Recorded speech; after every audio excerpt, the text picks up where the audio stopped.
The first sign that the creature was waking up was a twitch in its tail. Tae-sung had been watching for 3 hours, his eyes getting tired from staring at the same dark shape, when suddenly the long tail moved. Just a small movement, but enough to make his heart jump into his throat. "Subject is showing first signs of consciousness," he reported into his headset. "Tail movement observed at 1900 hours and 14 minutes. "Copy that," Captain Velthar's voice responded. "Remember, do not make direct eye contact when it wakes." "Understood," Tae-sung said, though he thought that was going to be very difficult. How do you watch something without looking at it? Over the next 30 minutes, the creature began to move more. First the tail, then one of its 6 legs, then another. The crystalline spikes along its spine started glowing brighter, pulsing faster. The anti-gravity field was slowly lowering it to the ground, a safety protocol to prevent injury when it fully woke. Then its eyes opened. Tae-sung had seen pictures, had read descriptions, but nothing prepared him for the reality. The creature's eyes glowed like blue fire, bright and intelligent and completely alien. They swept across the containment cell, taking in everything, analyzing, calculating. This was not a mindless beast. This was a thinking, reasoning predator. The Varathian apex rose to its feet in one smooth motion. It was even bigger awake somehow. Its head nearly touched the ceiling of the cell, and when it stretched, its claws scraped against the walls with a sound like metal on metal. "Subject is fully conscious," Tae-sung reported, keeping his voice calm even though his hands were shaking. "It appears alert and aware." The creature began to pace, moving along the walls of the cell. It was testing the barriers, Tae-sung realized, looking for weak points, looking for a way out. Its movements were graceful despite its size, each step deliberate and careful. Intelligence shone in those glowing eyes. Then it noticed the observation window.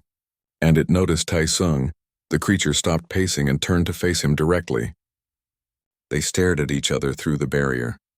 Tae-sung knew he should look away, knew that eye contact could be seen as a challenge. But he couldn't. He was frozen, caught in that blue gaze like a mouse before a cat. The Varathian apex took a step toward the window, then another. Then it lowered its head and slammed into the barrier with incredible force. The entire room shook. Alarms started blaring. Red lights flashed on Tae-sung's console. "Barrier holding at 87%, he reported, grateful that his voice didn't break. "Subject is testing containment strength." "Get out of there!" Captain Velthar shouted through the headset. "Evacuate immediately." The creature slammed into the barrier again. The percentage dropped to 79%, again, 72%. "Negative," Tae-sung said. "If I run, it might trigger a chase response." "I'm staying." "That's an order, Tae-sung." "I'm staying," he repeated, and then did something that probably saved his life. He sat down on the floor. The creature had been preparing for another charge. Its massive body coiled like a spring when Tae-sung slowly lowered himself to the ground. He crossed his legs and made himself as small as possible, trying to look non-threatening. It went against every instinct that was screaming at him to run, but he did it anyway. The Varathian apex tilted its head, confused. Its eyes never left Tae-sung, but it didn't charge again. Instead, it took one cautious step closer to the barrier, then stopped. Watching. Waiting. Tae-sung could hear Captain Velthar yelling through the headset, but he reached up and turned down the volume. He needed to focus. He needed to think. Everything he had read about Varathian behavior patterns came rushing back. These creatures were pack hunters in the wild. They were social. They communicated with each other. But this one had been alone since it was captured as a juvenile.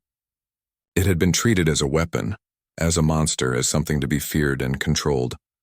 What if it wasn't a monster at all? What if it was just scared and angry and alone?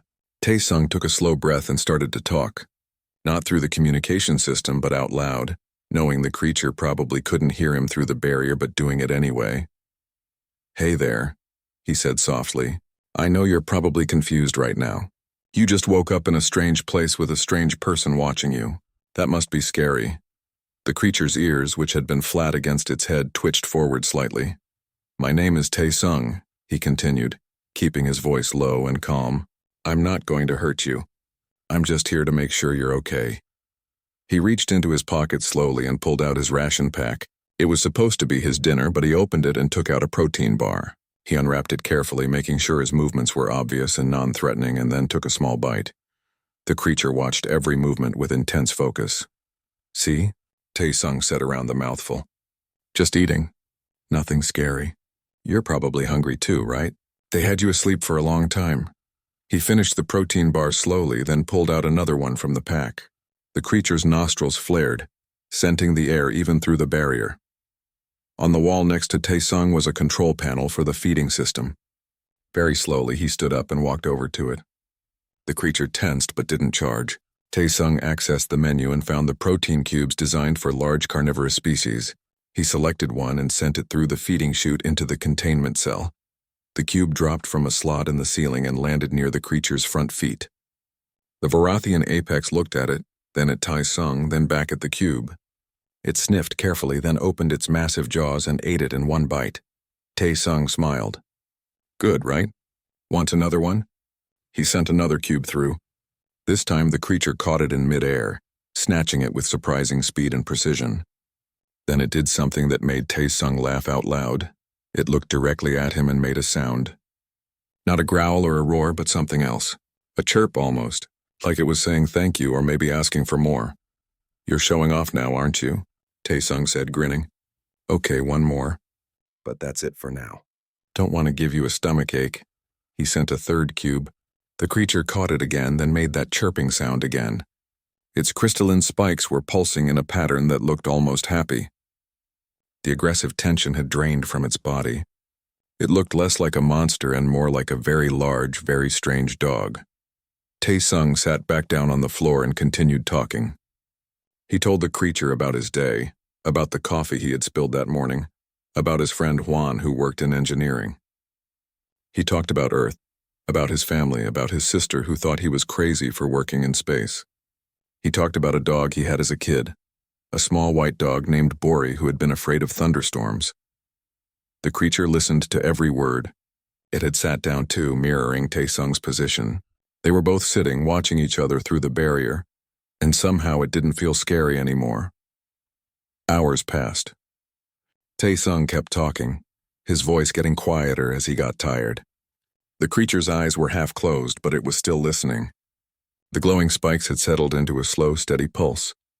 "I should probably let you sleep," Tae-sung said, yawning. "It's been a long day for both of us." The creature made a soft rumbling sound so low that Tae-sung felt it more than heard it. He was so tired. Without really thinking about it, he leaned back against the wall next to the barrier. Just for a moment, he told himself. Just to rest his eyes. The creature watched him for a moment, then slowly moved closer to the barrier. It turned around, carefully positioned itself, and lay down with its back against the barrier wall, right next to where Tae-sung was sitting. Through the transparent material, they were back to back, separated by the barrier but together somehow. Tae-sung's eyes closed. He was vaguely aware that this was probably against regulations, falling asleep on duty, but he couldn't help it. The adrenaline had worn off and exhaustion crashed over him like a wave. His last thought before sleep took him was that the creature's crystalline spikes were glowing in a gentle, steady rhythm. Like a nightlight, like a heartbeat, like something that was finally, for the first time in a long time, content. In the security center, Captain Velthar and Dr. Isla watched the monitor screens in stunned silence. Every crew member who had access to the security feeds was watching. They saw the human and the creature back to back, both sleeping peacefully. "That's impossible," someone whispered. "Get me every piece of footage from that room," Dr. Isla said, her voice shaking with excitement. "Everything. This is going to change everything we know about Varathian behavior." Captain Velthar just stared at the screen, all four of her hands pressed against her face in disbelief. The alarm screamed through the corridors of the Stellar Harmony, and Tae-sung dropped his coffee mug. The hot liquid splashed across the floor of the break room, but he didn't care. That particular alarm meant only one thing. Something had gone very, very wrong in the creature containment section. He ran toward the security center, his heart pounding in his chest. Other crew members were running in the opposite direction, away from the containment area. That was never a good sign. Tae-sung had only been working on the ship for 3 months, but he had learned that when experienced crew members ran away from something, you should probably run too. But he was curious. Maybe too curious for his own good. The security center was chaos. Captain Velthar stood in the middle of the room, her forearms gesturing wildly at different screens. She was a Quentari, tall and imposing with deep purple skin and eyes that could cut through steel. Right now those eyes were filled with something Tae-sung had never seen before. Fear. "What's happening?" Tae-sung asked, pushing through the crowd of nervous crew members. Dr. Isla turned to look at him.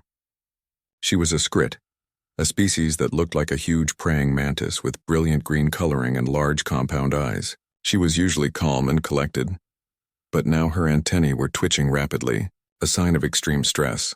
"The sedation system failed," Dr. Isla said, her voice clicking and chirping through the translator device on her chest. "Subject 47 Talon is waking up." Tae-sung felt his stomach drop.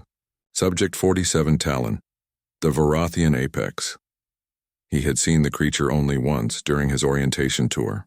It had been unconscious, floating in a specially designed containment cell, but even asleep it had been the most terrifying thing he had ever seen. It was massive, easily the size of a cargo shuttle with 6 powerful legs and a body covered in black scales.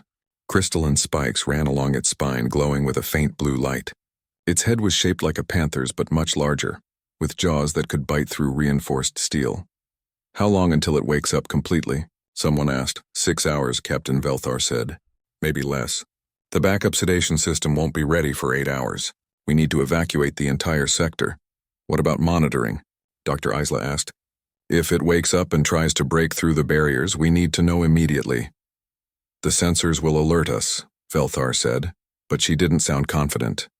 "Sensors can fail," Dr. Isla argued. "We need someone in the observation room, someone who can watch it and report any changes in behavior." The room went silent. Everyone knew what Dr. Isla was suggesting, and nobody wanted to volunteer. Tae-sung understood why. The creature had a reputation.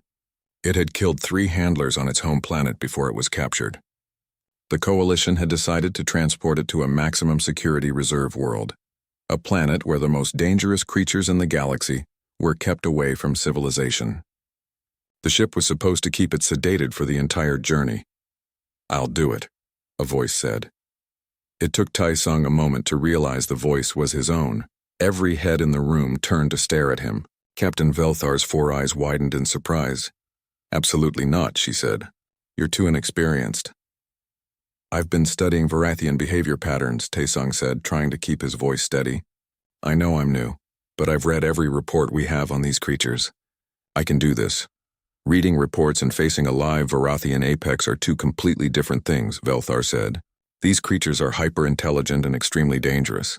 It will see you as prey." "Then send someone more experienced," Tae-sung said. "Who volunteers?" The silence that followed was deafening. Not a single crew member raised their hand or spoke up. They all looked away, finding sudden interest in their shoes or the walls or their datapads. Tae-sung saw the fear in their eyes. These were trained professionals, people who had worked with dangerous creatures for years, and they were all terrified.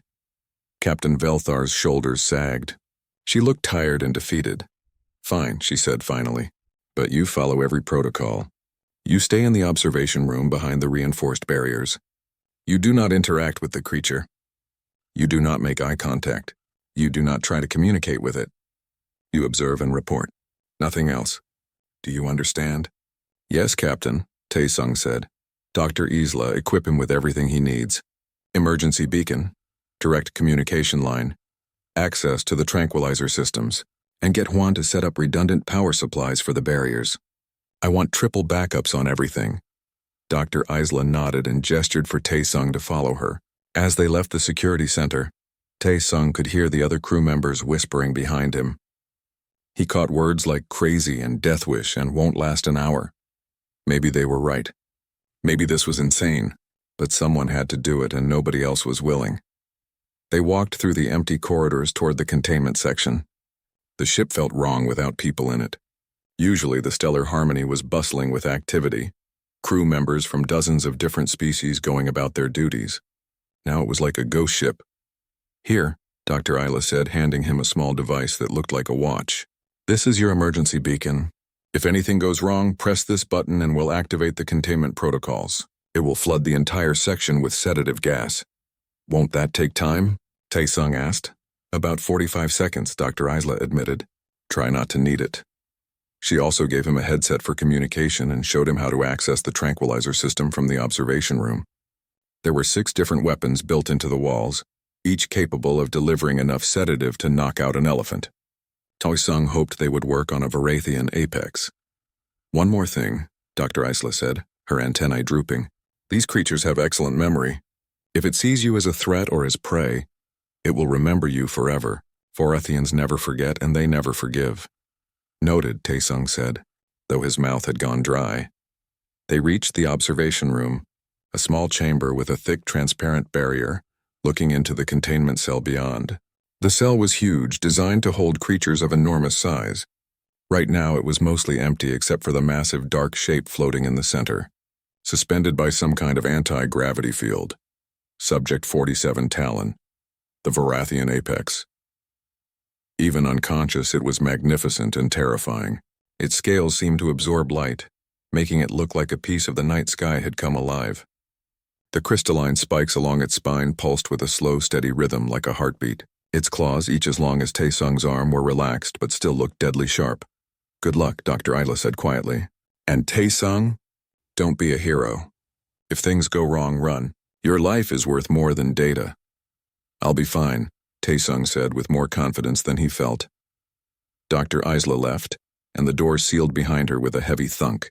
Tae-sung was alone now, separated from a waking apex predator by a barrier and hope. He sat down in the observation chair and checked all his equipment one more time. Everything was working. The sensors showed that the creature's brain activity was increasing. It would wake up soon. Tae-sung took a deep breath and activated his communication headset. "This is Tae-sung in Observation Room 7. I'm in position. Beginning monitoring of Subject 47 Talon." Captain Velthar's voice crackled in his ear. "Acknowledged. Remember the protocols. Observe only. Do not engage." "Understood," Tae-sung said. He settled back in his chair and watched the creature sleep. Somewhere in the distance he could hear the hum of the ship's engines and the soft beeping of sensors. His heart was still racing, but his hands were steady. In 6 hours, or maybe less, that creature would open its eyes, and Tae-sung would be the first thing it saw. He wondered if he would survive long enough to regret volunteering. Tae-sung woke up with a stiff neck and the distinct feeling that he had done something either very brave or very stupid. Possibly both. He blinked in the dim light of the observation room and realized he was still sitting on the floor next to the barrier. On the other side of the transparent wall, the Varathian apex was awake and watching him. Those blue glowing eyes were fixed on his face, but there was no aggression in them. Just curiosity. "Morning," Tae-sung said, his voice rough from sleep. "Did you sleep okay?" The creature made that chirping sound again, the same one from last night. Tae-sung was starting to think of it as a greeting. His headset crackled to life. "Tae-sung, report to Captain Velthar's office immediately." It was Dr. Isla's voice, and she didn't sound happy. "On my way," he said, pushing himself to his feet. His legs had gone numb from sitting so long, and he had to lean against the wall for a moment. The creature stood up too, moving to stay close to the barrier near him. When Tae-sung started walking toward the door, it followed along on its side of the wall, matching his pace. "I have to go," Tae-sung said, stopping at the door. "But I'll come back later, okay?" The creature made a low rumbling sound. Not threatening, just sad maybe? It was hard to tell. Tae-sung felt a strange pull in his chest. He didn't want to leave either. But he had a feeling he was in serious trouble, and putting it off would only make things worse. The walk to Captain Velthar's office felt like a march to his execution. Other crew members stared at him as he passed. Some looked impressed, others looked at him like he had lost his mind. Maybe he had. Captain Velthar's office was crowded. Dr. Isla was there, along with several other senior officers and a reptilian alien that Tae-sung didn't recognize. The alien wore official coalition robes and had scales that gleamed like polished silver. "Sit," Captain Velthar said, pointing to a chair in the center of the room. It felt like being called to the principal's office, except the principal had 4 arms and looked ready to throw him out an airlock. Tae-sung sat. "This is Administrator Kess," Velthar said, gesturing to the reptilian alien. "He's here representing the Galactic Conservation Coalition's High Command. He arrived this morning after hearing about last night's incident." "Incident," Administrator Kess said. his voice hissing slightly through his translator. That's a gentle word for what I witnessed on the security footage.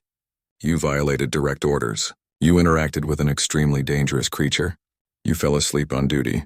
And worst of all, you fed it, creating a positive association that could have catastrophic consequences. The creature was calm, Tae-sung said. It didn't try to break out because it was waiting. Kes interrupted. These creatures are intelligent. It was learning your patterns, finding your weaknesses. You gave it exactly what it wanted, your trust. And when the moment is right, it will kill you and everyone else on this ship. With respect, Administrator, I don't think that's true, Tae-sung said. I've been reading about Varathian behavior. In the wild, they're pack animals. They're social. This one has been isolated and treated as a threat its entire life. Maybe it's aggressive because nobody ever showed it kindness. Kindness, Kes repeated as if the word tasted bad. You think kindness will tame an apex predator? You're naive. These creatures are born killers. Then why didn't it kill me? Tae-sung asked. It had chances.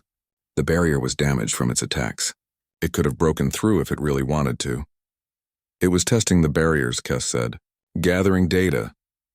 Or it stopped because it realized I wasn't a threat, Tae-sung countered. The room fell silent. Dr. Isla's antennae were twitching rapidly, which Tae-sung had learned meant she was thinking hard about something. I've analyzed the footage, Dr. Isla said finally, and I've been monitoring the creature's biological readings. When Tae-sung sat down and started talking, the creature's stress hormones dropped by 70%. Its heart rate slowed. Its brainwave pattern shifted from aggressive hunting mode to something we've never seen before in a captive Varathian. It was calm, genuinely calm. A temporary response, Kes said. It won't last. Maybe, Dr. Isla agreed. But maybe not. We've never tried a non-aggressive approach with these creatures before. We've always treated them as monsters. What if that's the problem? The problem, Kes said coldly, is that 3 people are dead because of Subject 47 Talon. That creature is a proven killer. The law is clear. It must be transported to the reserve world or destroyed. There is no third option. I'm not asking for a third option, Tae-sung said quickly. I'm just asking for time. Let me keep working with it. Let me prove it can be calm, that it can be safe. If I'm wrong, then we continue with the original plan. But if I'm right, we might be able to save this creature's life. At the risk of your own, Velthar said. She sounded angry, but there was something else in her voice too. Concern, maybe. Tae-sung, I understand what you're trying to do. But this is bigger than one person's belief. We have protocols for a reason. Protocols that aren't working, Tae-sung said. Every Varathian in captivity has been violent. Every single one. But we keep using the same approach, expecting different results. That's insane. Administrator Kes stood up, his silver scales flashing in the light. I've heard enough. My decision is final. Subject 47 Talon will be sedated immediately and kept under heavy sedation for the remainder of the journey. Tae-sung will be removed from all duties related to creature care and will face formal disciplinary action for his violations. This hearing is over. Wait, Dr. Isla said, her voice sharp. Administrator, you have the authority to make decisions about the creature, but you don't have the authority to discipline crew members. That's Captain Velthar's decision. Kes turned to Velthar. Captain? Velthar was quiet for a long moment, looking at Tae-sung with her 4 eyes. He could see her thinking, weighing options, considering consequences. Give me 3 days, she said finally. Tae-sung will continue monitoring the creature under strict supervision. Dr. Isla will document everything. If there are any signs of aggression, any indication of danger, we sedate it immediately and continue as planned. But if the creature remains calm, we present the data to the Coalition Council and let them make the final decision. This is a mistake, Kes said. It's my mistake to make, Velthar replied. This is my ship. Kes stared at her for a long moment, then made a gesture that might have been a shrug. 3 days. But when this goes wrong, and it will go wrong, the responsibility falls on you. He left the office, his robe swishing behind him. Captain Velthar turned to Tae-sung. You have 3 days to prove your theory, but I'm implementing new safety protocols. You will not enter the observation room alone. Dr. Isla or another senior staff member must be present at all times. You will wear a tracking device at all times. And if that creature shows even a hint of aggression, this experiment ends. Understood? Yes, Captain, Tae-sung said. Thank you. Don't thank me yet, Velthar said. If you're wrong about this, people could die, including you. After the meeting, Tae-sung headed back to his quarters to clean up and change clothes. He found Juan waiting outside his door looking worried. I heard about the hearing, Juan said. Are you okay? I think so, Tae-sung said. They're giving me 3 days to prove the creature isn't dangerous. And you think you can do that? Tae-sung thought about those blue glowing eyes, about the chirping sound, about the way the creature had curled up next to him through the barrier. I have to try, he said. Juan, I know this sounds crazy, but I don't think it's a monster. I think it's just alone and scared and angry because nobody ever tried to understand it. You're giving an apex predator the benefit of the doubt, Juan said. That's very human of you. Is that a bad thing? I don't know yet, Juan admitted. But I'll help however I can. That's what friends do even when they think you're being an idiot. Tae-sung laughed despite everything. Thanks, I think. That evening he returned to the observation room with Dr. Isla. The creature was pacing again, and when it saw Tae-sung, it rushed to the barrier. But there was no aggression in the movement. It pressed its head against the transparent wall and made that chirping sound over and over. It missed you, Dr. Isla said, sounding amazed. Look at its biological readings. Its stress levels were elevated all day, and they just dropped the moment you entered the room. Tae-sung walked up to the barrier and placed his hand against it. On the other side, the creature pressed its massive head against the same spot. Hey there, Tae-sung said softly. Sorry I was gone so long. I'm back now. The creature's spikes glowed brighter, pulsing in a happy rhythm. I need to give you a name, Tae-sung said. I can't keep calling you Subject 47 Talon. That's not a name, that's a label. How about Duri? It means two in Korean. Because there's two of us now, you and me. The creature, Duri, made a sound that was almost like a purr. Dr. Isla was frantically taking notes on her datapad. This is incredible, she whispered. This changes everything. Tae-sung smiled and settled down on the floor. Duri lay down too, watching him with those intelligent blue eyes. 3 days. He had 3 days to prove that kindness was stronger than fear. He hoped it would be enough. The 3 days passed faster than Tae-sung wanted. Each day brought new discoveries, new moments that made Dr. Isla gasp and scribble notes frantically on her datapad. On the first day, Tae-sung taught Duri to sit on command. It took a while, because he had to figure out how to communicate through the barrier, but eventually Duri understood. When he sat properly, Tae-sung would send a protein cube through the feeding system as a reward. By the end of the day, Duri would sit immediately when Tae-sung raised his hand in a specific gesture. On the second day, things got more interesting. Tae-sung had brought a tablet with him, loaded with videos of Earth animals. He wanted to see how Duri would react. When he showed Duri a video of lions on the African plains, the creature leaned forward, fascinated. His crystalline spikes pulsed with bright interest. But when Tae-sung played a video of whales singing underwater, something amazing happened. Duri made a sound. Not the chirp, not the purr, but something new. A long, low note that resonated through the observation room. He was trying to sing along with the whales. Dr. Isla had to sit down. That's language, she said, her voice shaking. Or at least an attempt at it. He's trying to communicate with the sounds in the video. On the third day, the day of the final evaluation, Tae-sung was nervous. Administrator Kess would be watching, along with Captain Velthar and a full council from the coalition. Everything depended on how Duri behaved during the demonstration. What if he gets scared with all those people watching? Tae-sung asked Dr. Isla that morning. What if he thinks they're a threat? Then we show them that you can calm him down, Dr. Isla said. That's the whole point. These creatures aren't mindless. They respond to emotions, to intentions. Trust the bond you've built. The evaluation was scheduled for 1400 hours. When the time came, Tae-sung stood in the observation room while Captain Velthar, Administrator Kess, and 5 other council members watched from a secure viewing area. Armed security guards stood ready outside the containment cell just in case. Duri was pacing, agitated by the presence of so many strangers. His spikes were flashing in an irregular pattern that Tae-sung had learned meant stress or anxiety. Subject appears aggressive, Administrator Kess said into the communication system. Perhaps we should postpone. Give me a minute, Tae-sung said. He walked up to the barrier and placed both hands against it. Hey, Duri, Look at me, buddy. It's okay. They're just here to watch. Nobody's going to hurt you. Dury stopped pacing and looked at him. Those blue eyes were wide and frightened. I know there are a lot of people here today, Taesung continued in a soft voice. But you don't have to be scared. I'm here. I'm not going anywhere. Slowly, Dury approached the barrier. He pressed his head against it where Taesung's hands were. The irregular flashing of his spikes began to slow, settling into a calmer rhythm. Good boy, Taesung said. That's my good boy. He spent the next 10 minutes just talking to Dury, calming him down until the creature was completely relaxed. Then he stepped back and began the demonstration. First, he showed the hand signals they had practiced. Sit. Stand. Turn around. Dury performed each command perfectly, and Taesung rewarded him with protein cubes after each one. Then came the more difficult part.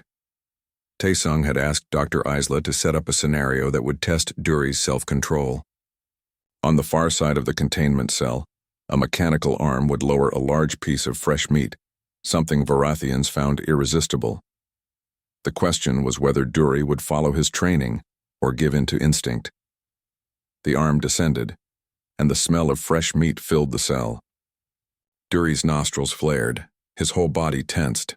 Every instinct must have been screaming at him to pounce, to feed, to consume. But Taesung held up his hand in the signal for wait. Dury trembled.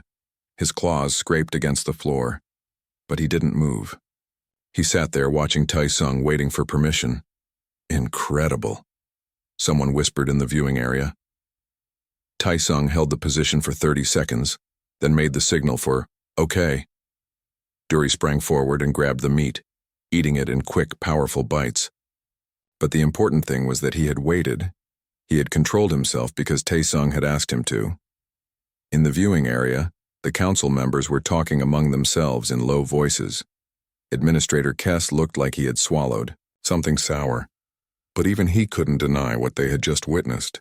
Captain Velthar spoke into the communication system. Taesung, we'd like to see one more thing. Dr. Isla says that the creature shows protective behavior toward you. Can you demonstrate that? Taesung nodded. This was the part that made him most nervous. He walked over to the equipment panel and pretended to work on something. Then, deliberately, he stumbled and fell to the ground, crying out as if hurt. Dury reacted immediately.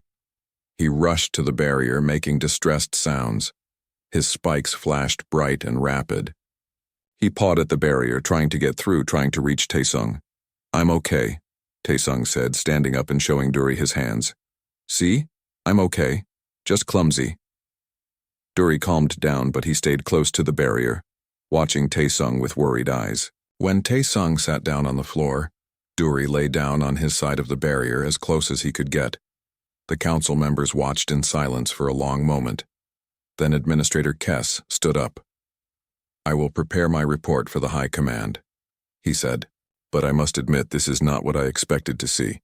Subject 47 Talon has shown behavioral changes that are significant. Does that mean the sedation order is lifted? Captain Velthar asked. For now, Kess said. But I want daily reports, and if there is even one incident, this experiment ends immediately. It wasn't complete approval, but it was enough. Taesung felt a wave of relief wash over him. Over the next few weeks, Taesung's work with Dury continued. Dr. Isla published preliminary reports that caused a stir throughout the scientific community. Other researchers contacted the ship, asking questions, requesting data. Some were excited, others skeptical, but the most important response came from the Coalition's Wildlife Protection Division. They had 6 other juvenile Varathian apex creatures in custody, all scheduled to be euthanized because they were considered too dangerous. After reviewing Dr. Isla's reports, they asked if Taesung would be willing to work with those creatures too. A formal meeting was called to discuss the proposal. Taesung sat in Captain Velthar's office with Dr. Isla, Juan, and several council members joining via holographic projection. This would be a significant undertaking, one council member said. You're proposing to create a rehabilitation program for one of the most dangerous species in the galaxy. I'm proposing to stop treating them as monsters and start treating them as intelligent beings who deserve a chance, Taesung said. Duri isn't an exception.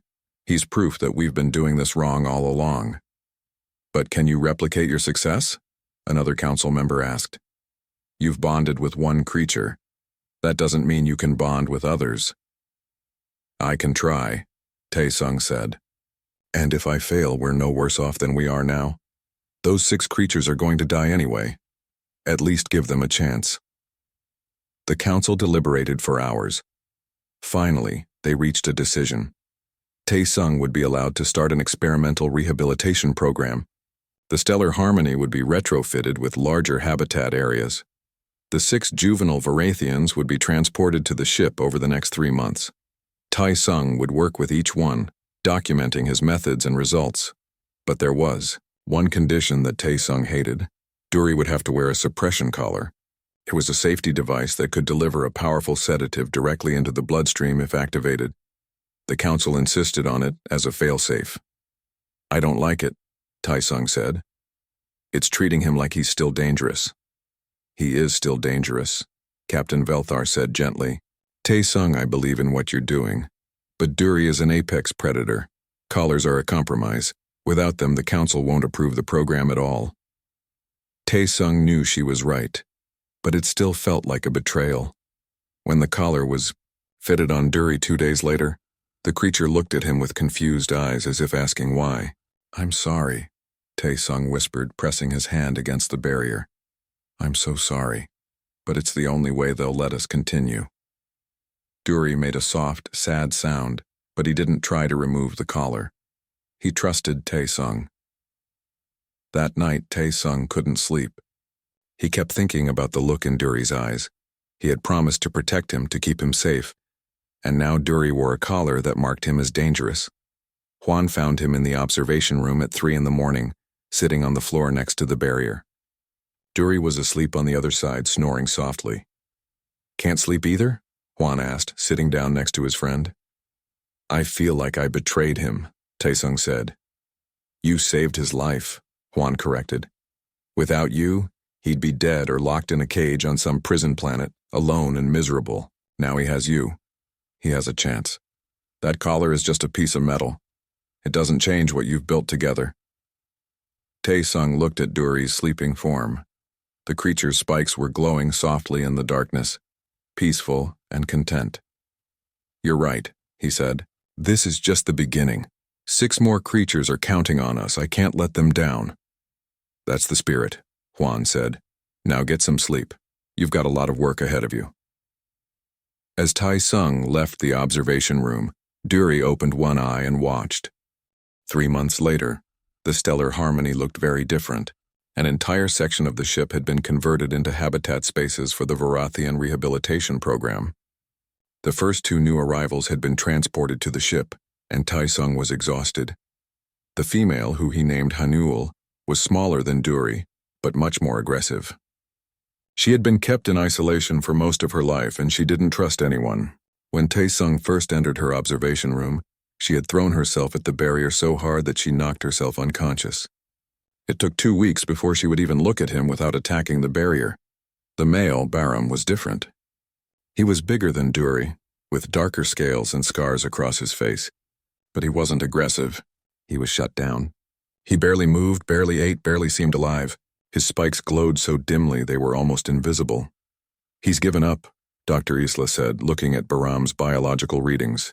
His stress hormones are so high his body is starting to shut down. If we can't reach him soon, he'll die. Taesung tried everything he had learned with Duri. He talked to Baram, brought him food, played videos, sat with him for hours. Nothing worked. Baram just lay in the corner of his cell staring at nothing. Then Taesung had an idea. What if Baram needed to see another Varathian? What if he needed to know he wasn't alone? He asked Captain Velthar for permission to move Baram's containment cell next to Duri's. It was risky, putting 2 apex predators so close together, but Velthar approved it. The moment Baram's cell was positioned next to Duri's, something changed. Baram's head lifted. His dim spikes flickered. He could see Duri through the transparent walls between their cells. Duri approached the dividing barrier carefully. He made a soft chirping sound, the same greeting he gave to Tai Sung every morning. Barum stared at him. Then slowly he stood up. He walked to the barrier, and he made a sound in response. Not a chirp, but a low rumble. They were talking to each other. Over the next few days, Barum came back to life. He ate his food. He moved around his cell. His spikes began to glow brighter. He watched everything Duri did, learning from him.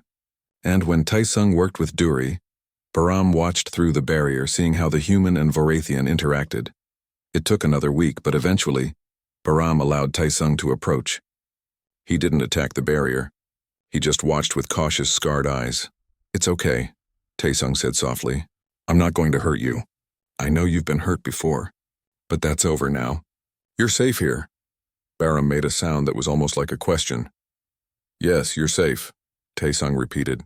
"I promise." Slowly, carefully, Tai Sung raised his hand and placed it against the barrier. Barum looked at the hand, then at Tai Sung's face, then back at the hand.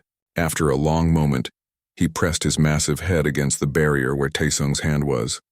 It was the first time Barum had voluntarily touched anything since arriving on the ship. Dr. Isla, watching from the monitoring station, had to wipe her compound eyes. "That's 3, she said. 3 Vorathians you've reached. The scientific community won't believe this." But not everyone was impressed. A week later, a distress call came from a mining colony in a nearby system. A pack of wild Vorathian apex creatures had been discovered near the settlement, and they were causing problems. The miners were scared. The coalition's immediate response was to send a military team to eliminate the pack. Tai Sung heard about it from Huan and immediately went to Captain Velthar. "Let me try," he said. "Let me and Duri try to communicate with them. If there's a wild pack, maybe we can relocate them instead of killing them." "That's insane," Velthar said, but her voice lacked conviction. She had seen what Tai Sung could do. "Please," Tai Sung said. "We've spent months proving these creatures aren't mindless killers. Let us prove they can be reasoned with in the wild, too."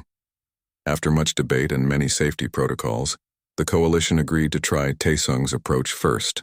The stellar harmony diverted to the mining colony, bringing Tai Sung, Duri, Hanul, and Barum. When they landed on the planet, Tai Sung could feel the tension in the air. The miners looked at Duri with fear and anger. To them, he was just another monster. They didn't see the gentle creature who chirped for treats and purred when Tai Sung scratched behind his spikes. "You're bringing more of them here?" one miner shouted. "Are you crazy?" "They're here to help," Tai Sung said calmly. "Trust me." The wild pack had been spotted in a forest area about 5 kilometers from the settlement. Tai Sung, accompanied by a nervous security team, brought Duri into the forest. The security team wanted to stay close, but Tai Sung insisted they hang back. "They'll see you as a threat," he explained. "Let me and Duri approach alone." "If you die, I'm going to be very upset," Captain Velthar said through the communication device. "She was watching from the ship." "Noted," Tai Sung said. He walked into the forest with Duri at his side. No barrier between them for the first time in months. It was terrifying and exhilarating at the same time. Duri was alert, his spikes flashing in complex patterns. He was nervous too, Tai Sung realized. This was new for both of them. They found the wild pack in a clearing. 4 adult Vorathians, each massive and powerful, with spikes that glowed like stars. They were beautiful and terrifying. The moment they saw Duri, the adults went on high alert. The largest female, clearly the alpha, stepped forward with her lips pulled back, showing rows of sharp teeth. Duri made a chirping sound, but it was different from his usual greeting. This was formal, careful. He was introducing himself. The alpha female didn't attack, but she didn't relax either.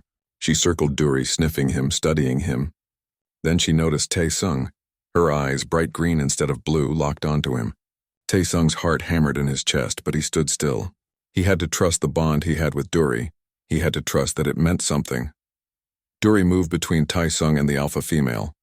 He made a rumbling sound that Tai Sung had never heard before. He was protecting Tai Sung, but also explaining. "This human is mine, he is pack. He is family." The alpha female tilted her head. She looked at Duri, then at Tai Sung, then back at Duri. She made a sound, and 2 younger Vorathians approached from behind her. Dr. Isla's voice crackled through Tai Sung's earpiece. "Those are juveniles. Tai Sung, I think one of them might be related to Hanul. The marking patterns are similar." The younger Vorathians were curious about Duri. They approached carefully, making chirping sounds. They touched noses, sharing scents. And then one of them, a small female, looked at Tae-sung and made a sound that was almost friendly. Tae-sung slowly reached into his pack and pulled out some protein cubes. He had brought them just in case. Moving very carefully, he tossed a cube toward the small female. She sniffed it, then ate it. Her spikes glowed brighter. The alpha female watched all of this with intense focus. Then she did something that made Tae-sung's breath catch. She approached him. Not aggressive, not threatening, just curious. She stopped a few meters away and lowered her massive head, looking at him directly. Tae-sung knew this was a critical moment. He slowly knelt down, making himself smaller, less threatening. He pulled out another protein cube and held it out in his open palm. The alpha female approached. She sniffed his hand. Then very gently she took the cube from his palm. Her teeth were so close to his fingers that one wrong move could have taken his hand off, but she was careful. She ate the cube, then made a low, rumbling sound. It wasn't aggressive. It was acknowledgement. Duri pressed against Tae-sung's side, and Tae-sung put his arm around the creature's neck. "Good boy," he whispered. "You did so good." Over the next few hours, with Dr. Isla and the security team watching from a distance, Tae-sung and Duri communicated with the wild pack. It wasn't easy. There was no common language, no perfect understanding. But there was something: recognition, respect, the beginning of trust. The pack was only near the settlement because they were following herds of native animals. They weren't hunting the miners. They barely noticed the miners. Once Dr. Isla understood their migration pattern, she proposed creating a protected corridor where the pack could travel without encountering humans. The mining colony agreed to adjust their operations. In return, the coalition would establish the first Vorathian conservation zone on the planet. When it was time to leave, the small female from the pack approached Hanul's transport container. The two creatures looked at each other through the transparent walls, and something passed between them. A memory, maybe. Recognition. "That's her sister," Dr. Isla said, her voice filled with wonder. "Hanul was taken from this pack when she was a baby. The decision was made to leave Hanul with her birth pack." It was hard for Tae-sung, knowing he wouldn't see her every day, but it was the right thing to do. Hanul belonged with her family. When they returned to the stellar harmony, Tae-sung was exhausted but happy. They had done it. They had proven that Vorathians could be understood, could be reached, could be saved. 6 months later, Tae-sung's rehabilitation program was declared a success. Funding was approved for expansion. Scientists from across the galaxy came to learn his methods. He was offered positions at prestigious research facilities, offered grants and awards. He turned them all down. He had work to do here, with Duri and Baram and the other Vorathians who still needed him.